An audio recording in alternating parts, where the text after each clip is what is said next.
In the 1960s, a whole load of new drugs came online. We got antibiotics, we got steroids, we got inhalers, we got different kinds of antidepressants. And slowly through the 1960s and into the 70s, I think in our society, we started to get the idea that all you need to recover is the right prescription. So if only you could find the right drug, you could recover. It was kind of viewed that the purpose of hospital medicine was to get you over a crisis, and then the body just does everything itself. But working as a primary care physician and seeing a lot of patients who are at home, I realized that's not true, actually. And some people do need a lot of help and guidance and support through the process of convalescence.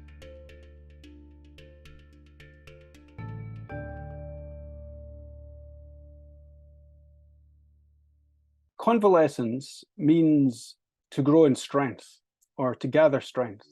It's a kind of attitude to recovery that expects things to take a bit of time and that expects that there's lots of elements to it to do with your environment, to do with your diet, to do with your expectations. A century ago or so, there were even convalescent homes for places for people to go and recover from illness. It's something that I think our society would benefit from embracing a little bit more. I think the explosion of scientific medicine over the last 40 or 50 years has been absolutely fantastic. It's been brilliant, but it has led to a certain kind of impatience people seem to have nowadays.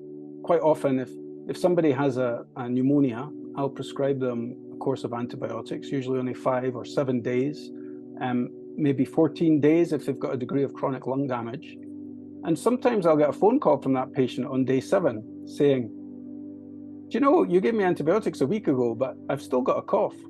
And I have to reassure them that that's normal. And actually the process takes a lot longer than that. And, for every decade you've lived, it can take a further week to recover from something like a serious pneumonia. So we've developed a culture that's quite intolerant, I think, of illness, and quite intolerant of the idea that people might take different lengths of time to recover, and really setting achievable goals rather than comparing to an expected recovery date is a much more helpful way of thinking about it.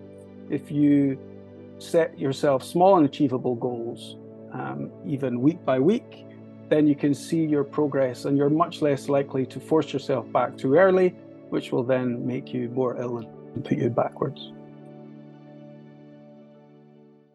If there are any silver linings from the terrible dark cloud of COVID that it's caused in our lives, it is that everybody now knows somebody who has had COVID, and everybody knows somebody who has struggled to recover. And I see in my own patients, and I see in the wider society, there's a greater kind of awareness and expectation and tolerance and understanding of the process of slow recoveries. So COVID has certainly illuminated just how much we had cut that aspect of our society back, how much we were starting to expect people to go straight back to work, and how little we have in the way of actual facilities to help people who are debilitated by long-term illness. So one of the things that we've fallen into habits in modern medicine is assuming that effective treatments have to come from a prescription pad. And actually, that's not the case at all. And some of the most effective treatments that can be the most transformative for people's lives have got nothing to do with drugs and medications. It's been shown that if you've got Parkinson's disease, for example, that joining a dance class is really helpful. Or if you've got chronic lung disease, joining a choir. I've seen patients recover from really long-term, chronic, difficult mental health problems by joining a gardening group. I've known others that the best thing for them has been the companionship of getting a pet. So I would like to expand our idea of what effective treatment might be to bring in these more non-medical things which can be really, really profoundly helpful in terms of how we can manage our illnesses and look forward to the future with hope.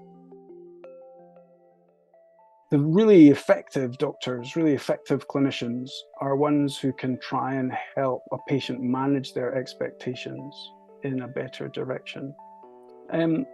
Now, much of modern medicine actually isn't about curing. I think the number of conditions that can be definitively cured is actually quite small.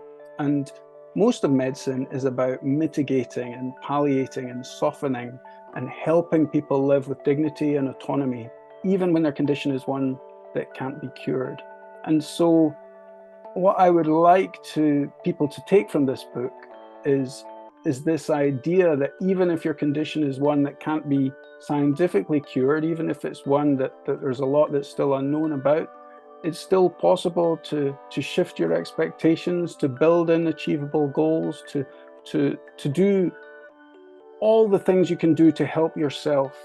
And always remember that even if you're going round and round a cycle of illness and wellness, every time you go round, you're learning something. You're learning triggers to avoid next time. You're learning things that help, and you're building a picture. You're learning that language of the body, and if people can take that from this book, then it will have been worthwhile.